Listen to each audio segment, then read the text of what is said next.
Hello everybody, it's Thursday, Macro Talk 2. Welcome, glad everybody made it.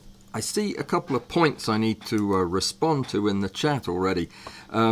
Messages. If you want me to get your message, there are two ways you can send the message to me. One is through my web app, that's www.walls-app.com. I remembered. Yeah, there's a messaging app there. I get those. The other way I get them is through Patreon. If you're a member of Patreon, message me there. I answer your messages there. They're the only two ways I get them. If you send me an email or a message through, a video comment, I may never see it. I mean, I'm 36,000 messages in the hole. So, there you go. Today we're talking about the Laowa Aurogon. It's a second time we've looked at it. This is a year later. Been using it for a year, and I've got some things I want to tell you about it. And as an aside, I'm also going to make a few comments about some of the videos that have been made about it, because there's some information in there that may lead you a little bit astray in your using these things. So we'll be talking about that today. That's not the only thing, though, because we've got a lot of other stuff to cover, and I'll be as quick as I can with this. Today is the last day of the competition for October. You have approximately 10 hours to take a picture, an intimate picture of an insect, and submit it, and you might win. If you don't submit it, you will not win. Guaranteed. Now, oh gosh, I just remembered. I haven't checked to see if anybody's volunteered. I don't know who the guest judge is. Shall I do that right? No, I better not. I'll break something if I try to do that. I'll find out who it is. I asked for a volunteer on Patreon, so somebody will have stepped up to volunteer, and we'll be doing that judging tomorrow after the competition ends at midnight tonight. Remember, in November and December, it's a 2-month wild card competition. Any macro photograph at 1:2, that's half life size or more magnification, so a real close-up or macro shot, any subject you want, and 3 pictures per person maximum. Okay, that's whether you've won the competition in the past or not.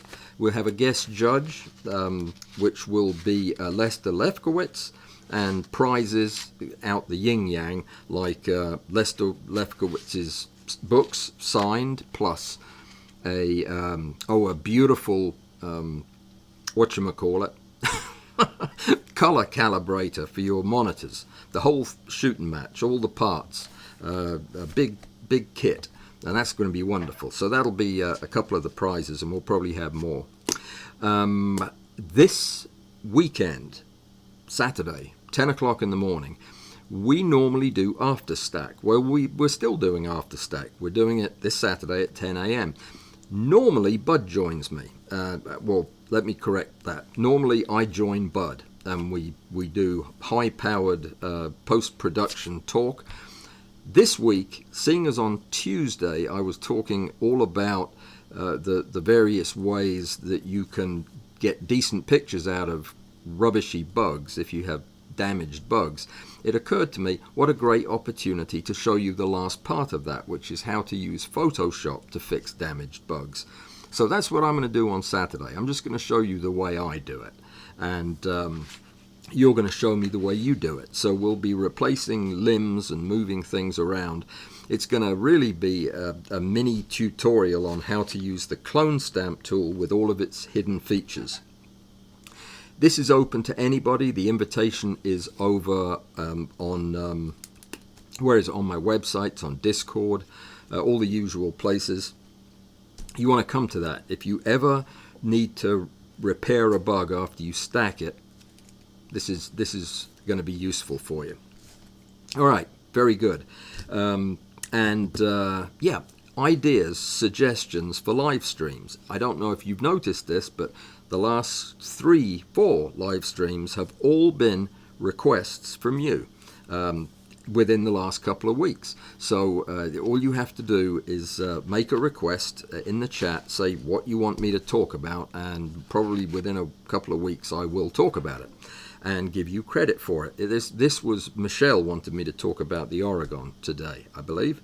So we will be doing that, and I'll give you a few pointers on how to use the thing. I told you on Tuesday that I had discovered a new vendor, but I couldn't tell you who it was because their name wasn't on the card that was in the box. But these are lovely bugs I got, absolutely lovely weevils and weevils and weevils from all over the world. Look at this beautiful thing. Isn't that pretty? And look at this horrendous, nightmarish thing that was also in the box. Like, she must have known I'm not big on big insects. And one other weevil to show you. This is a glittery weevil. These things are beautiful. Look at that. Looks brown, doesn't it? It's not. It's all kinds of colors under the microscope. And one beetle that looks like a human face. Smiley face. These are, sorry, one more. Tiger beetles. Lovely tiny tiger beetles. So if you want some of these awesome bugs that were delivered to me in under a week at an incredibly reasonable cost without any defects or damage to any of the bugs, then you need to go over to Etsy, is the name of the shop online, and look for Little Lauren Arts. Little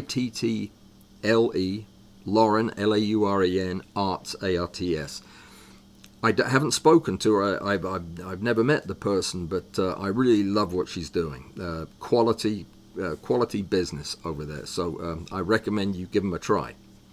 All right. I was going to talk very briefly about polarizers because there was a question after we talked about it a couple of weeks ago, or last week actually. What was better, to polarize the light that you were illuminating your subjects with, or to polarize your lens, the light entering your lens?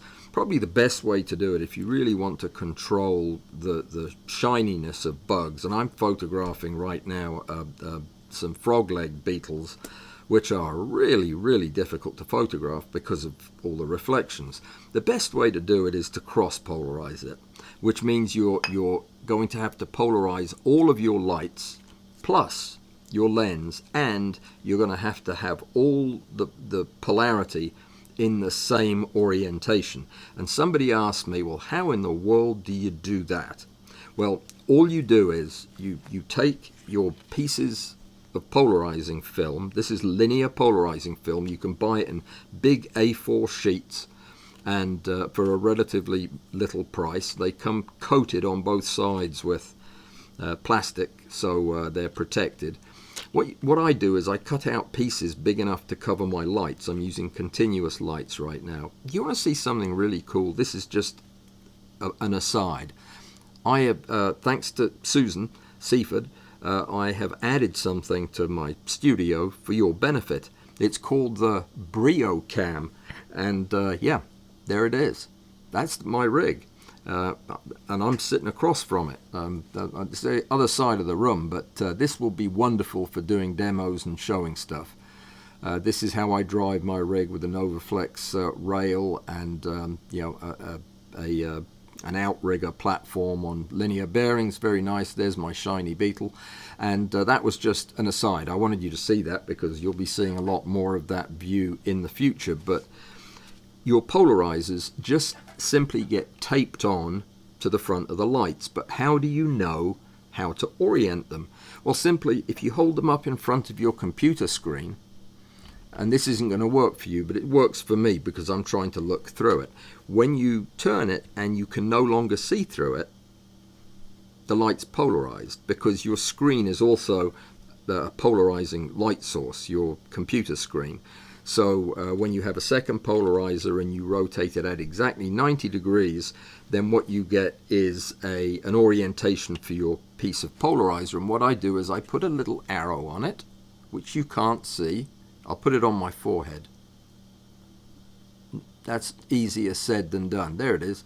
I put an arrow for the top edge. If all of your polarizers have an arrow on them, I can't keep doing this on my forehead. It's all backwards. But this way you know what the orientation is, so that you can position them in exactly the same orientation. Get all your light polarized at the same orientation. And then it's just a matter of putting a circular polarizer on your camera and rotating the polarizer for effect. That's what I'm doing right now with that beetle over there. It's very quick, very easy, very effective. You just need to take into account the 2 or 3 stops of light you're going to lose. That's the only issue with it. But yeah, I wanted to mention that so that you knew what was going on. Okay, right, fine. Is that everything? It's enough. Let's talk about the Aurogon. You may know about the Aurogon, you may not. It is a system of lenses, apochromatic lenses, that come in 4 different magnifications in the same kit. You've seen the kit. It comes with an enormous briefcase that holds all 4 of the lenses. I'm not going to show you the inside of it because it's just the inside of a briefcase, which is a boring thing to look at, and I've got all the lenses on my desk. It comes with what they call the objective lens. It's a misleading term, but oh, I just remembered Robert asked me to show you the microscope. Can I tell you a story before we do this, seeing as it's going to be talking about high magnifications? You remember I went 2 weeks ago and got a camera stand, a very expensive Cambo camera stand, from an auction that I won in Wisconsin. Well, the same person, Robert Wester, called me and said, "Hey, Alan, there's a microscope you might want to look at." It was in an auction in a neighboring state. Actually, half the distance between me and La Crosse, Wisconsin, in the same direction even, or somewhat the same direction. And I looked at the microscope and said, gee, that is a microscope that I would like to own. It's a Nikon Diaphot. Would you like to see what it looks like? I shall show you what it looks like, because that will help in your understanding of what I'm talking about. But I've got to find it first. Hang on. I've got everything named properly so I can go straight to it. And there it is. How about that? So that's a little picture. Let me get a bigger picture. I've got loads of pictures of this thing. Here, this one's a better one. So this was the microscope that was being sold. Hang on a second. I've got to press the right buttons here. So there she is in all her glory. That's the Nikon Diaphot. It's actually an inverted microscope that is made that way for photographing tissue culture. But it's a Diaphot because you can take photographs with it. It's got a camera port here with a mount on it, and a camera port here for a different kind of mount. This microscope, this is not the microscope. This is one that I found for sale on the internet for $6,000. It comes with eyepieces, and the one I bought, because I won the auction yesterday, comes with 3 objectives. They're all extra long working distance Nikon apochromatic objectives, absolutely top end objectives, and a phase contrast system up here. This is the light source. The light comes down into the objectives underneath the stage and then up into your eyes. So it's completely backwards from a regular microscope. But this is the thing. Couple more pictures of it, you say? Okay, why not? I'll show you what I've got. Here's another picture of it, a slightly cleaner, newer one. This was $6,000 on a reseller today when I looked at it. And I think there's another one. Yes, it's a smaller picture, I'm afraid, but you can see this one's kind of got everything I got on mine. So that's it. That's the microscope that I bought. It's gigantic and heavy and solid, and I am so excited to have it. And guess how much it cost? This is the bit where I just can't believe my luck. I got it for $211 in the auction. $211 for a fully operational objectives and eyepieces Nikon microscope that sells for, I think they retail new, they don't make this one anymore, but the one they make of a similar type, a tissue culture microscope, sells for $15,000, $20,000, something like that. I got it for $211. So it's in Iowa somewhere. I don't, that's left of me, but yeah, isn't that exciting?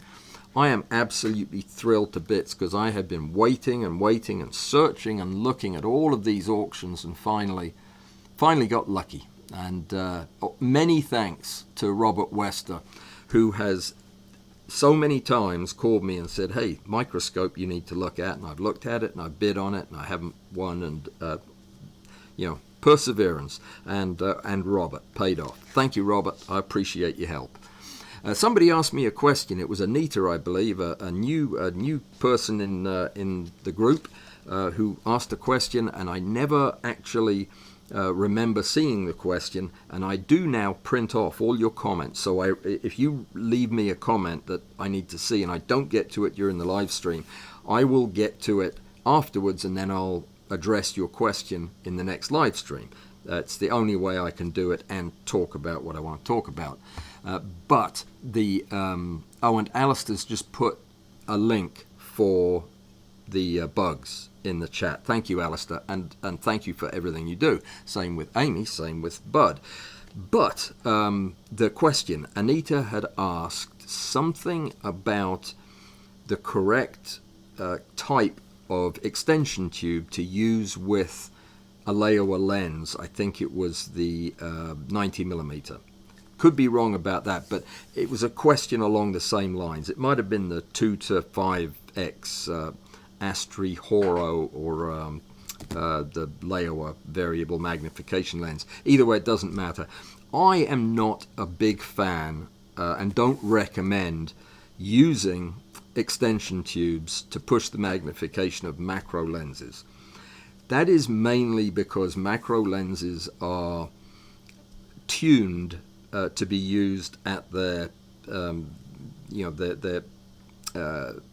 focal distance, well, at the correct mounting distance from the sensor. They really lose their ability to correct for aberrations and other things as you move the lens away from the sensor. You will get more magnification from it, but there are better ways of doing that. There are better ways of pushing the magnification than extending a macro lens. So you'll never see me do that. I'll put all kinds of extension behind all kinds of finite objectives and reversed prime lenses and enlarger lenses.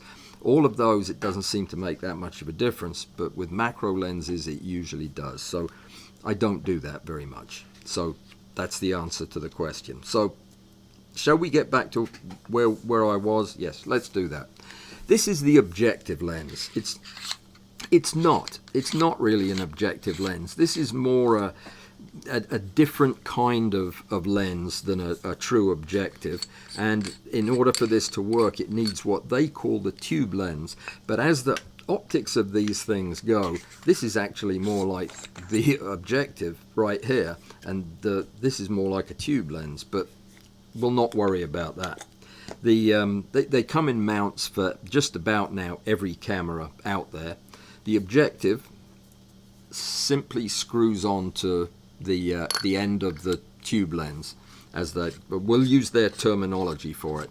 And they have 4 of these so that you can use this system at 10, 20, 35 and 50 times magnification. Now, what I'm about to say concerns the using of this, and particularly the using of this ring here. Don't let me forget to tell you why this piece of black tape is on there. But this is the setup at 10 times magnification, the minimum magnification.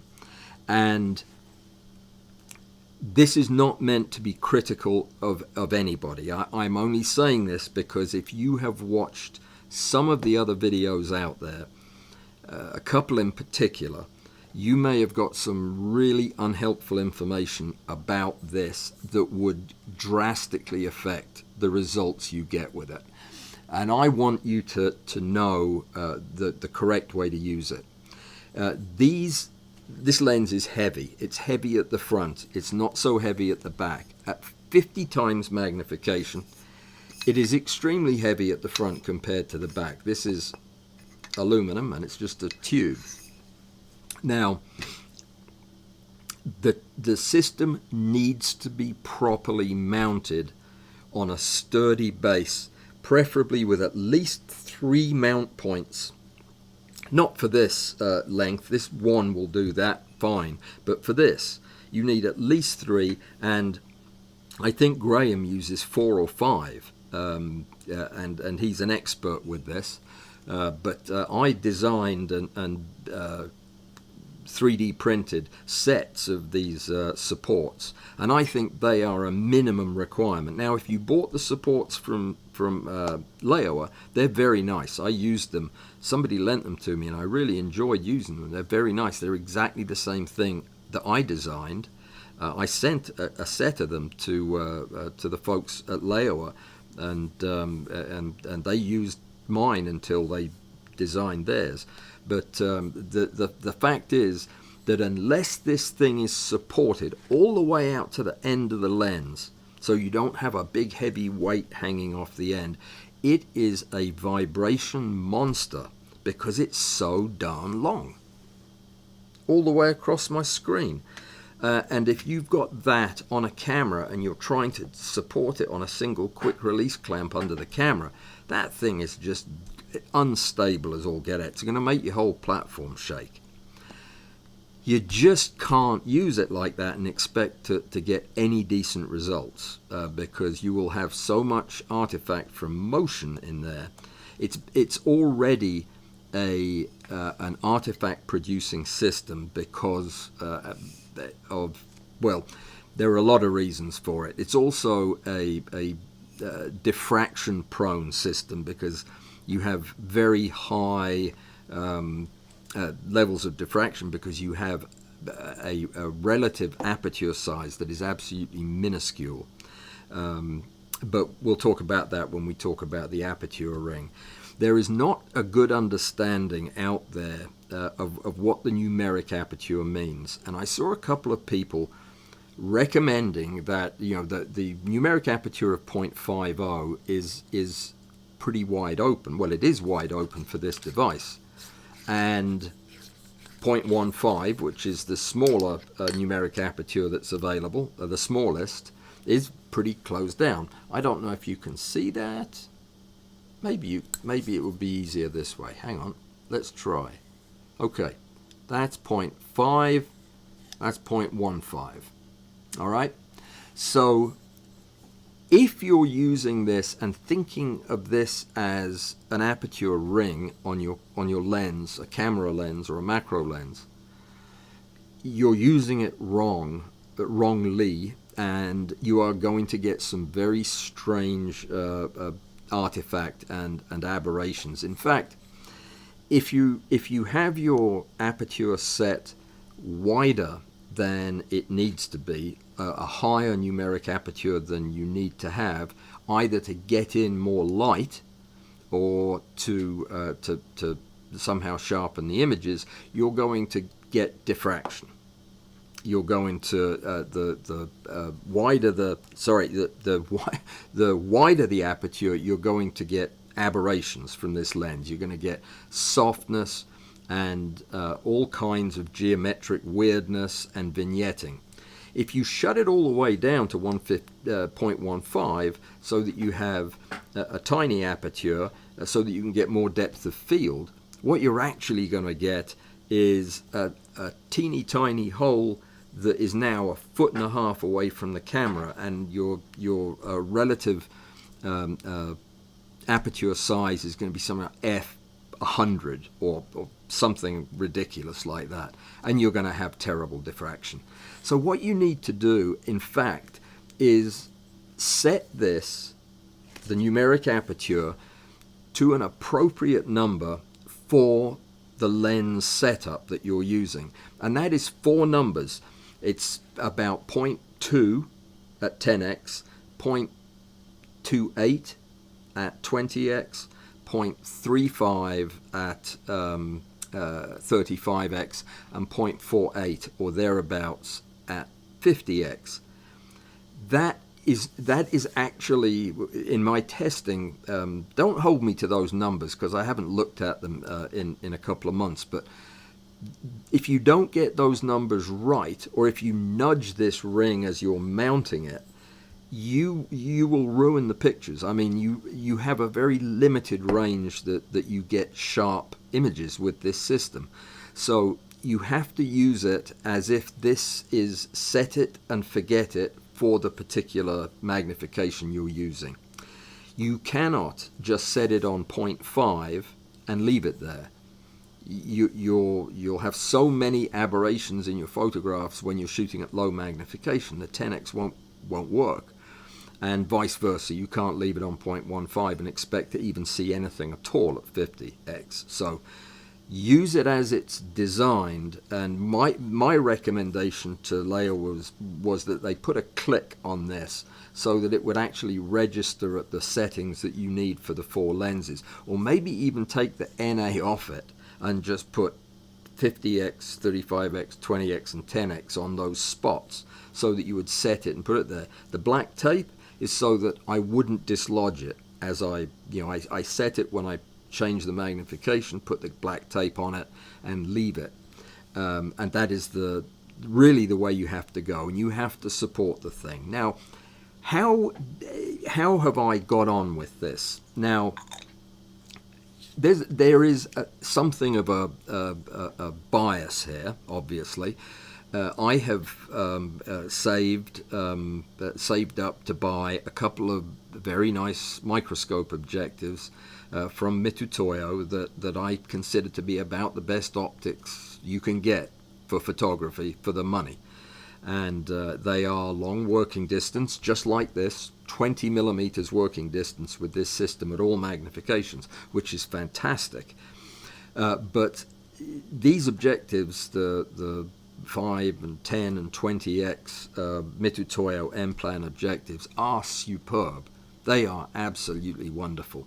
And a system like this, that for convenience of having everything in one case and not having to buy all of the other stuff you have to buy if you're using microscope objectives, comes at a price, and the price is in image quality.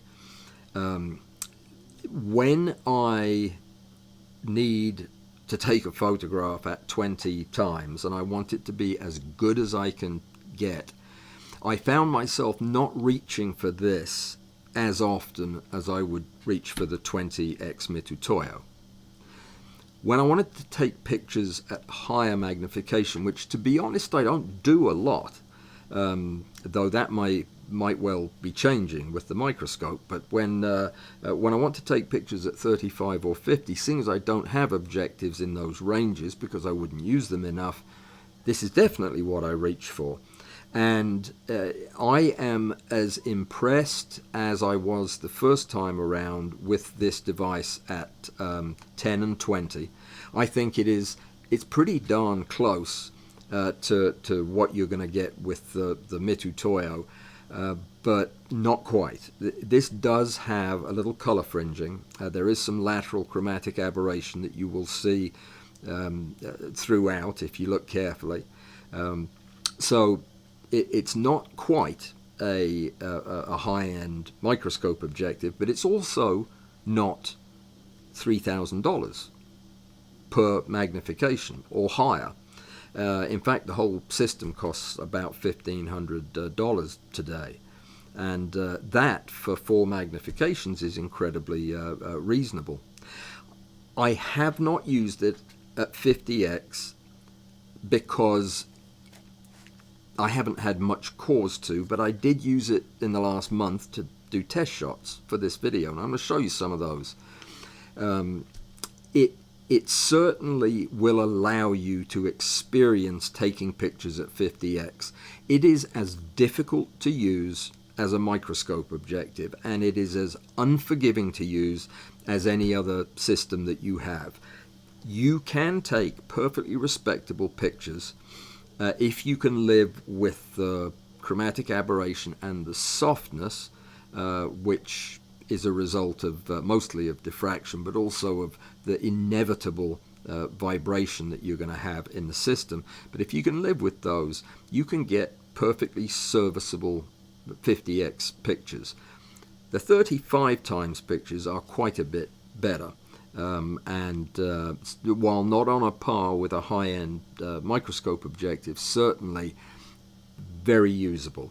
And every now and again I'd get a really nice picture with the 35x. The 20 and the 10 are pretty darn close to a good microscope objective, with the exception of not being fully corrected. They are color corrected, or the apochromatic. I don't know.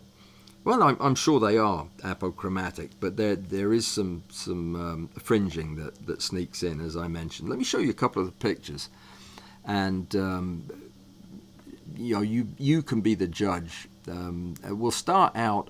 All of these pictures are of Porta Luca seeds, because I've been doing a little bit of studying of these things. And I've always had one or two all lined up ready to shoot, so I thought that would be a good comparison to make. So I'm going to begin by showing you just a Porta Luca seed that I photographed with a microscope objective, just so that you can see what I got out of a 20 times objective using the Mitutoyo. This was either on a Nikon 200mm f4 macro lens, which I was using as a tube lens, or with the ITL 200. I used both interchangeably over the last week, but this is a fairly representative picture, and I think it's pretty nice. Certainly very good detail, and there is no chromatic aberration in it. And this was the 20x Mitutoyo. So what else did we see when I used the Aurogon? I shot a couple of pictures that weren't as good seeds, but I think you'll see that the quality is still pretty high. This was the Aurogon at 20x, and it's pretty respectable, I think. The problem here is the seed is a little less respectable. It's gotten a bit worn down in places, but if you look pretty closely, you can see the granularity of these plates, and these plates are granular. This is not artifact. They are actually this way. And lots of nice detail in these nodules. I thought it was pretty impressive, all told. Not much to complain about. I did get some better pictures, but let me see what we've got here. Here's another seed that was not particularly nice, but I was pretty happy with it. This was also at 20x with the Aurogon. You need a lot of light with this system. You need, if you're using continuous light, I would recommend having 3 or 4 bendy arm lights, and I'm using a new brand that I just found a couple of weeks ago on Amazon. They're very inexpensive, but they put out a lovely consistent white light, and I was using 4 of them to shoot this. This also has, even though this is an older seed and a lot of the surface has been denuded, you can see the granularity, and this is probably a better picture than the previous one, even though the seed's no good. You can see a lot of surface detail. This is pretty impressive, by the way, for this system. I was happy with this. Let me show you another one. I've got some higher magnification ones coming up. All right. This was probably my favorite with the Aurogon at 20. I changed the lighting around a bit and added cross polarization for this. It's also got lots of surface detail and character, so the color looks great. I didn't see any fringing at all on this, so yeah, pretty happy with this. But I knew I'd be happy with this at 10 and 20 because it performs well there. Here is probably the best picture of the lot, and this was the last one I took at 20x, where I also cross-polarized the light, and you know, I had the lens supported with multiple clamps, and yeah, a very rigorously controlled environment, so there wouldn't be any motion blur. I shot this at 20x with the numeric aperture of 0.38, I believe. It is the setting, and yeah, I was pretty thrilled with this. It really looks metallic, which it does under the binocular microscope too. A lot of the detail came out really nicely. When I pumped up the magnification a little bit, things started to deteriorate a little, and I'll show you what I mean. Let me find, there was one other view of that seed, and for comparison I shot this with the Mitutoyo to get a more realistic comparison. You probably see that there's not a lot of difference between the two. Unfortunately, this is a dirty spot on the seed. A lot of them have these black spots. You can't quite see in the center of the frame how sharp it is, but very much on a par. So let's look at the higher magnifications. I went to the 35, and this is what I was getting at 35x on the Laowa Aurogon. Nothing to compare it to because I don't have an objective in that size. You can see there is definite diffraction softening, but still a fair amount of detail. The granularity becomes harder to see as you would expect, and my numeric aperture was pushed up to a little over 0.4. I think 0.42 is what I use at 35. So I did a whole series of pictures, and this is just a completely representative picture at 35. Good enough for you to see the structure, good enough for you to appreciate the color. There is fringing in this, not a great deal, but there is if you look closely. But all in all, not bad for what you're buying. Again, I remind you, it is not a $3,000, $4,000 objective, which you would expect to get some better sharpness from. Let me show you what happens at 50. And at 50, things start to break down a little bit. This is at 50, and you can see that there's a lot of softening here, and there is probably also some motion, and the motion appears to be most obvious in these little spherical granules that appear on these seeds, but there's blurriness everywhere and a little bit of fringing as well.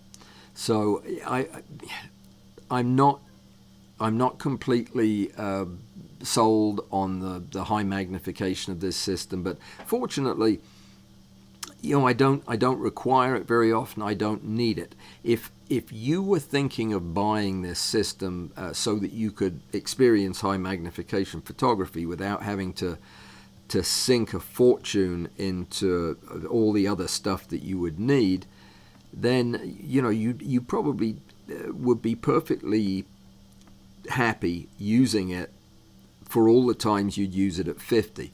I mean, there aren't that many things to photograph at 50 times magnification. I've said this many times before, but when your magnification in photography gets above, really above, much above 20, your pictures start to become more abstract than a representation of something anybody would recognize. It may make a very interesting and pretty pattern to look at, and when you find out what it is, it could be very useful. But most of the time you're looking at it and saying, I have no idea what that is. I mean, that's what I do, unless you're photographing tiny organisms or something. And this would not be a system that I would use for that. However, it's a system that a friend of mine used to great effect. I watched the video that Thomas Shahan did, and was very impressed, and left a comment to that effect on his video. He was using it to shoot tardigrades in real time, and now I think he was using the system at 20x for that. But he was getting lovely video footage of a tardigrade wandering around in the moss, and yeah, it was very pleasing to look at. So he got a lot of good use out of it. A lot of his photographs were good.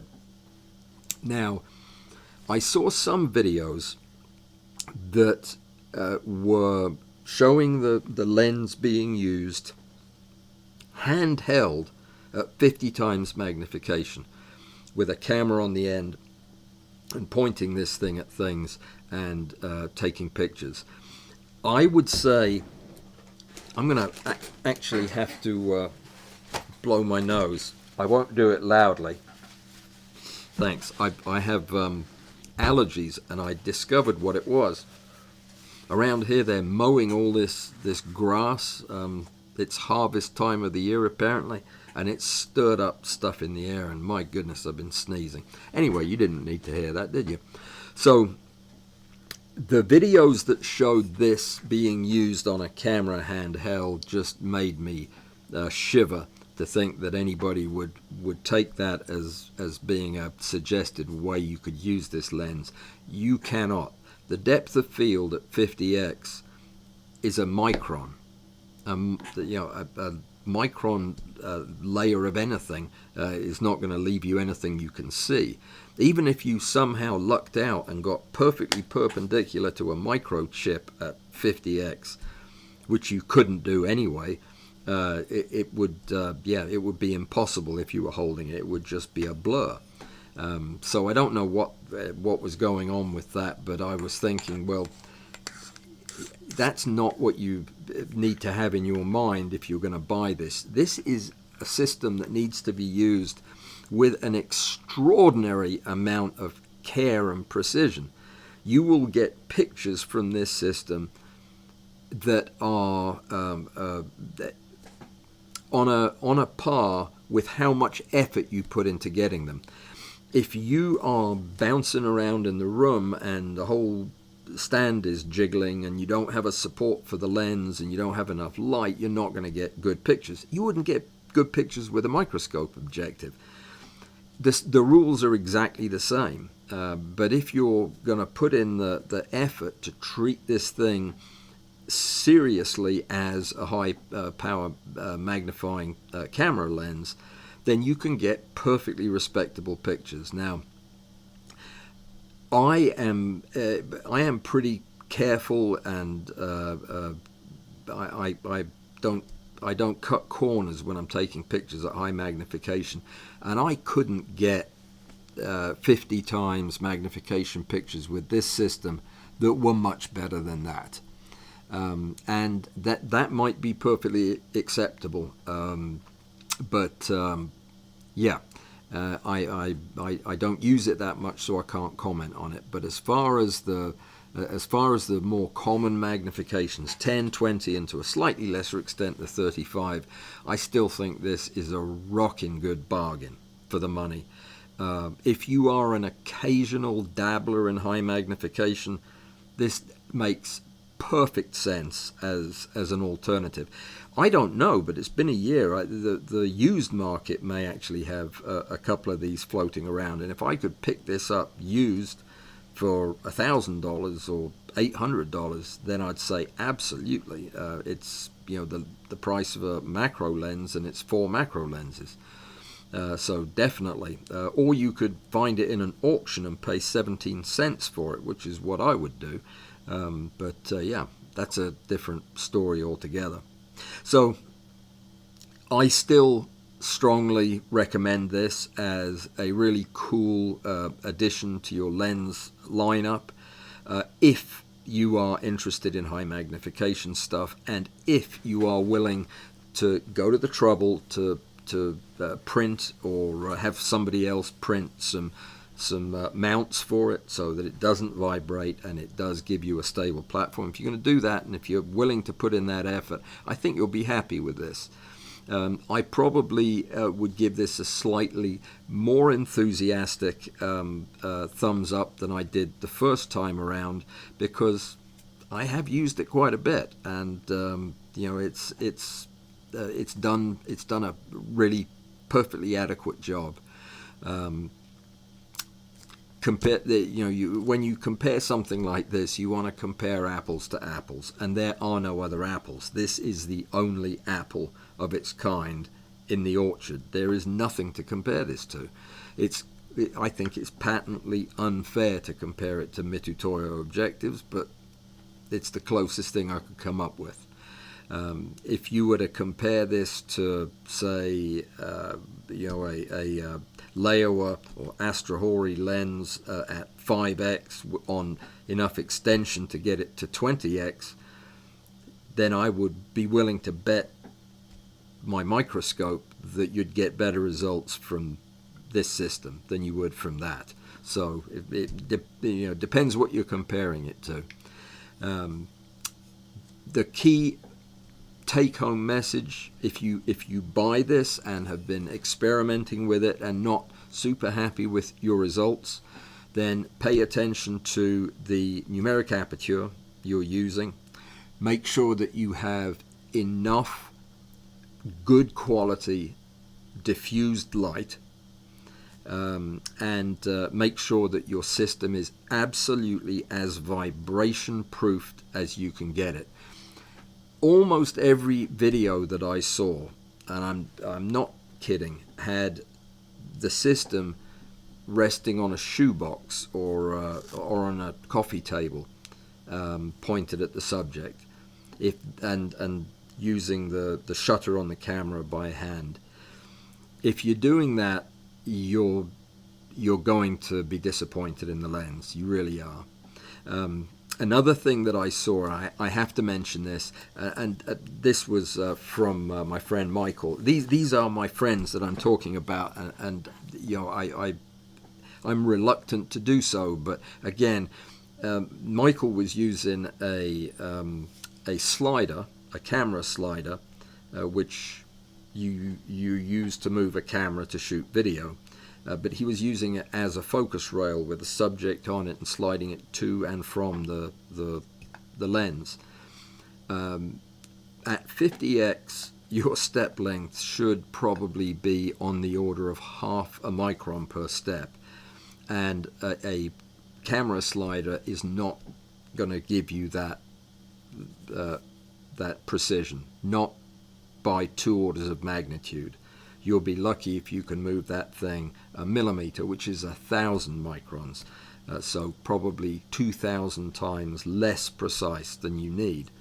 That doesn't mean you have to go out and buy a rail, though if you're going to be using this thing at 35 and 50, I don't know how you could use it without a rail.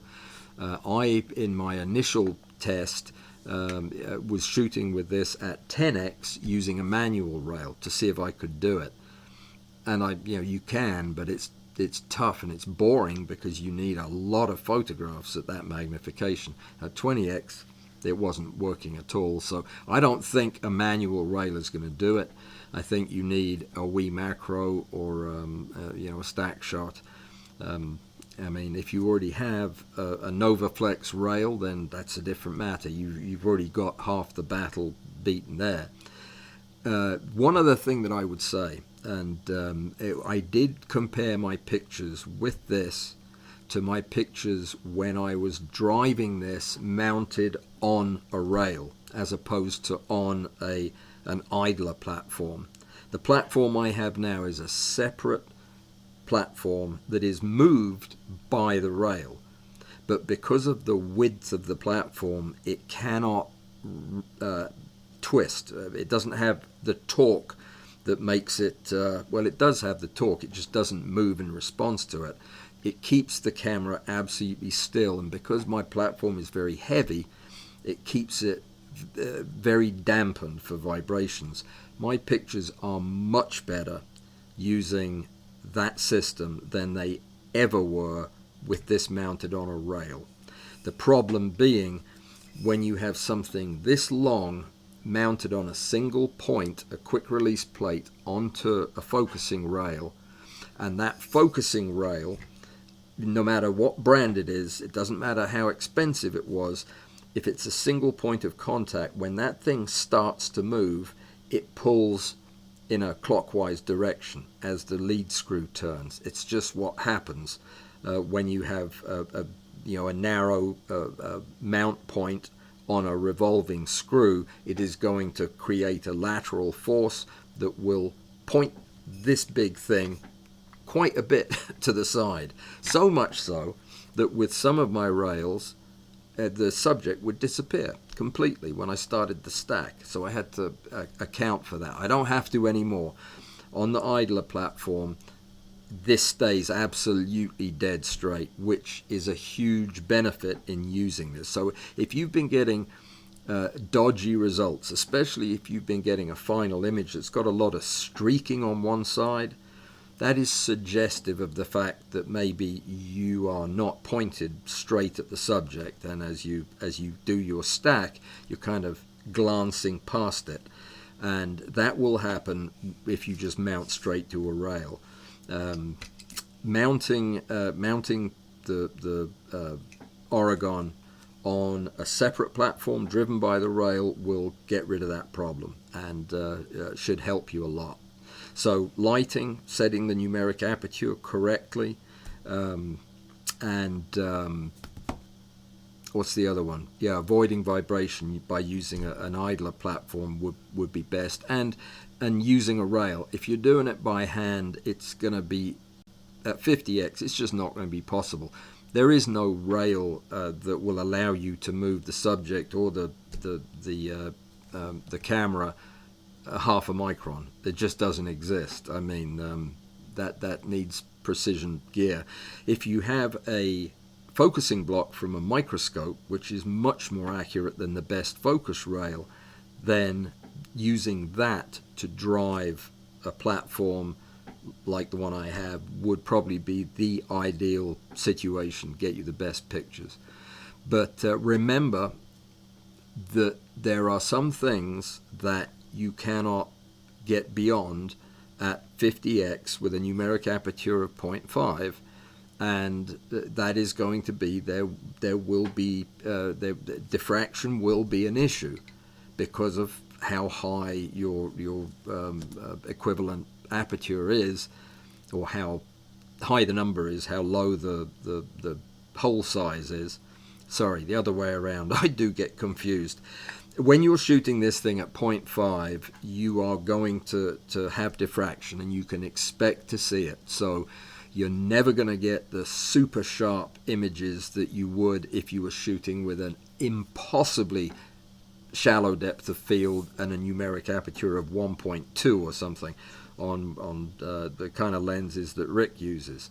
So yeah, I think I've beaten this horse to death. I believe that this system was about $500 more expensive when it came out. So the pricing now is really pretty fair. And I would recommend it. I think you'll have a lot of fun with it, and you never know.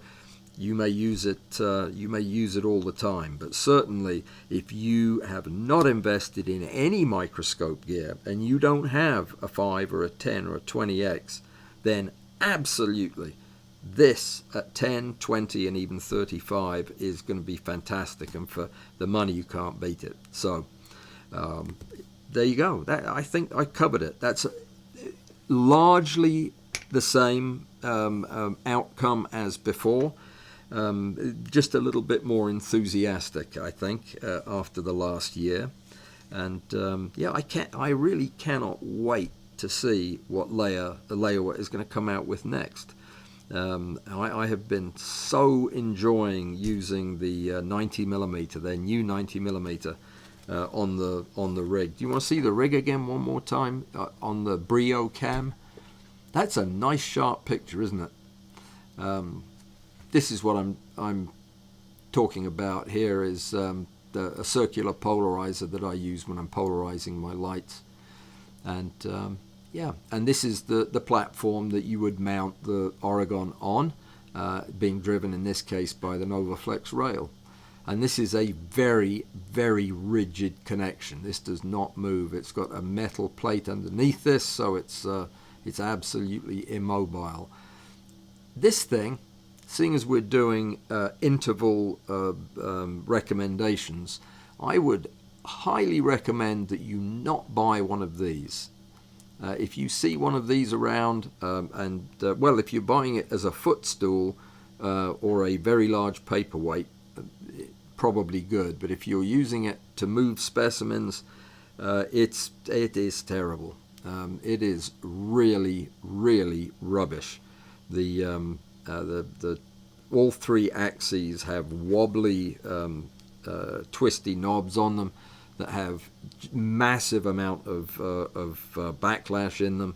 It's hard to get them to move. They're grabby. They squeak. It's just useless, pretty much.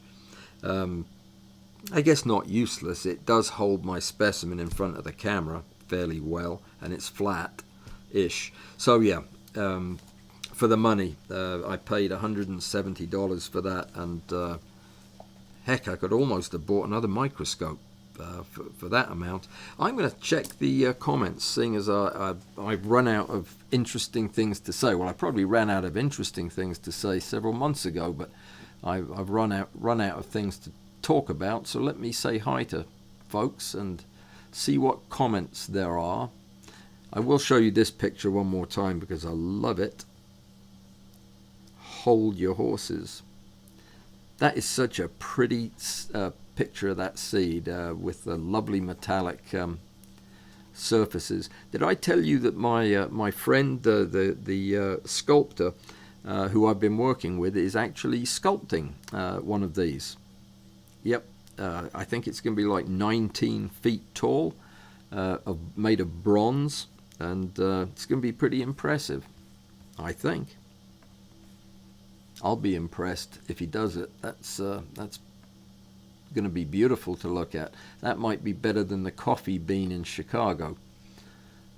Has everybody seen that? There's a ginormous sculpture of, I think it's just a bean-shaped thing that's very shiny. They must have people polish it, and it's impossible to photograph because it's so shiny.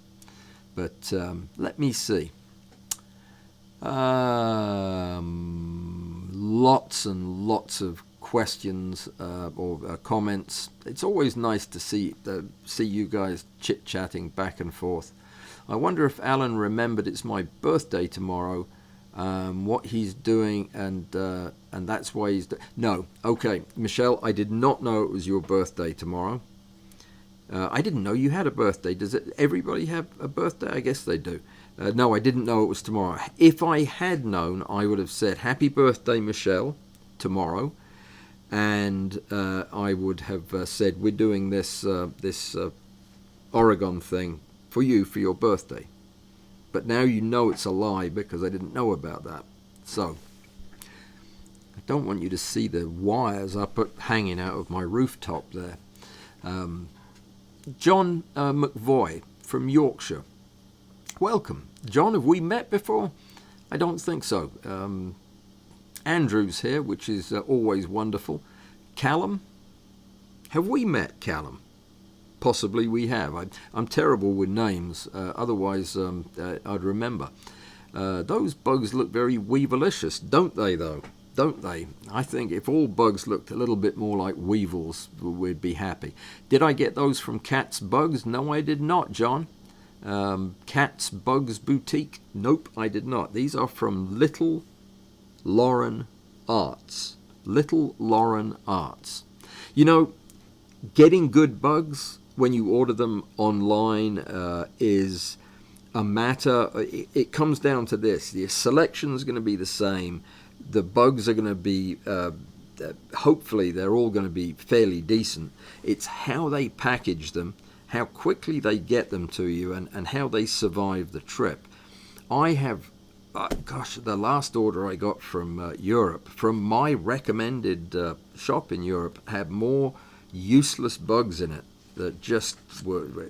I ended up, I've still got them, but I mean, I'll never photograph them. Not as whole bugs anyway. These are absolutely pristine. I should give you a disclaimer. When I ordered these bugs, I told the person on the other end, I think it must have been Lauren herself, I said, these bugs are going to be seen by a lot of people, and I will be talking about where I got them from. So if you could check to make sure that they're at least leaving your shop with all their antennae and appendages attached, that would help me. So, I mean, maybe if you ordered from there, you'd get them all in pieces. I don't know, but I doubt it. I think that they just have a quality operation there. So there you go. And if you go to the chat, Alistair has very kindly put the link in the chat, which is why I said go to the chat to see it, because that's where they are. All right. Thank you, Klaus. That was congratulations on the microscope, I'm thinking. I am thrilled to bits. I have been wanting to do a series of videos on preparing and photographing diatoms ever since I've been doing this, and have not had the equipment to do it, but now I do. So I am really excited. I'll probably spend the weekend, I might go get it tomorrow, actually, seeing as it's only a couple of hours from here, and then spend the weekend stripping it and cleaning it and putting it back together. So the 50X does look, you know what, if you strap this to your camera body and put it on with a camera strap and walked around outdoors with it, you would get arrested, because it looks like a bazooka, and I think that they're illegal in 49 of the 50 states.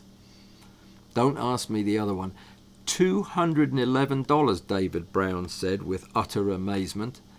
The elements are worth that. The $211, one of the objectives would be worth 5 times that. Seriously. There's a 40 phase contrast 40x objective, long working distance. That's expensive. That's an expensive lens. So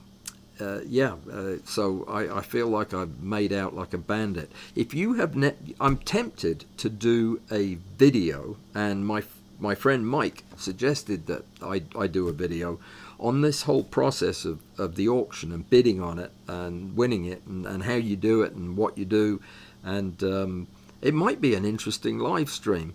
Would anybody be interested in that? The blow by blow, how to find and then bid on and deal with an auction. I know that you European folks probably wouldn't be the least bit interested in it, but yeah. Tell me. It's past 3 o'clock, so we're done. You've all left. But if you want to hear that 50X is not heavy, just me. It's probably not even a pound. I'm guessing about 1.5 pounds without the camera, just for the 50X. Not heavy. Would you be interested in that? Doing a live stream on auctions for camera equipment? How to bid on them? What to bid on? That would be interesting. I kind of like to do that. Demetrius, what about their depth of field on a rail? My DIY 40X seems to be effective only on absolutely flat subjects. No, this is perfectly good for rounded subjects like those seeds, but the depth of field is minuscule. At 50X, it's a fraction of a micron, which is why using it with a manual rail is just utterly pointless. I'm guessing that 50X probably the depth of field of a third of a micron. It might be less, 0.2 microns. I'd have to calculate it, and a calculator would help you. And of course, it would depend on where you set the numeric aperture, but you don't have the ability to set the numeric aperture just willy-nilly anyway. You need to set it right on the number where it works best. Because you go either way and you're either killed with diffraction or you're killed with aberrations, one or the other. And that's the case at every magnification. It has its perfect number. Why am I talking? I'm the only person here. Well, I do this all the time when I'm down here in the basement. Arthur, WeMacro came out with 5X, 10X, and 20X.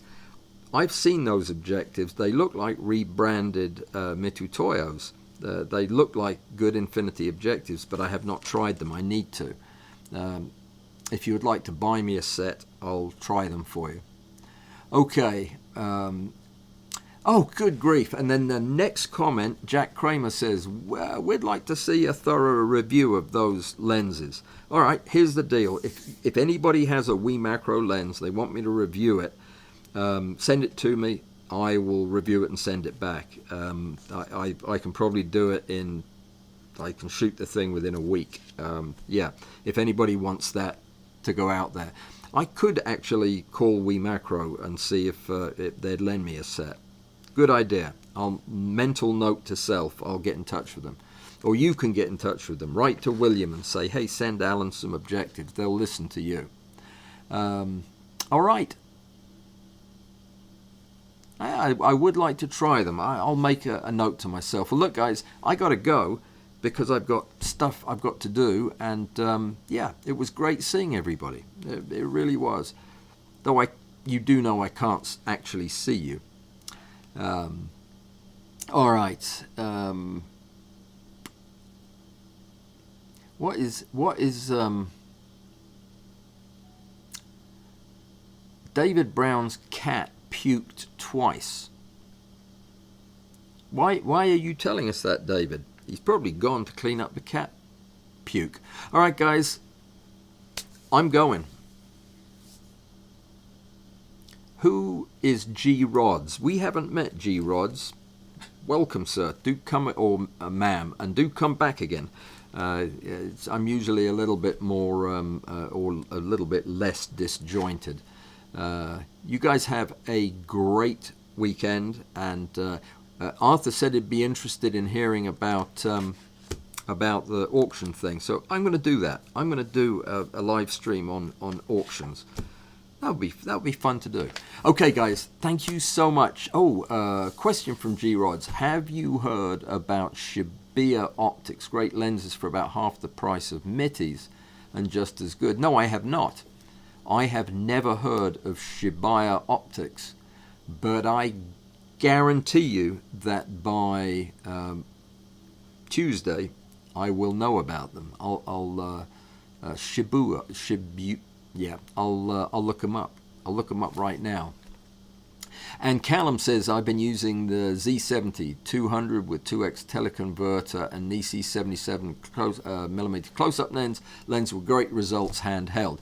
Yes. That I actually did a video on that years ago using a 200 millimeter lens. I was using a 300 millimeter lens with that same diopter. Very bright, very good pictures. Ingolf, a nearby U.S. state, Iowa, not Indiana, I think. Daylight savings time. Daylight savings time is the worst idea in the world. It was a bad idea when there were farmers tending the crops at that time of day, but now there aren't, and it's just crazy. Tony loves the Laowa system, and so you should. And I'm out of here.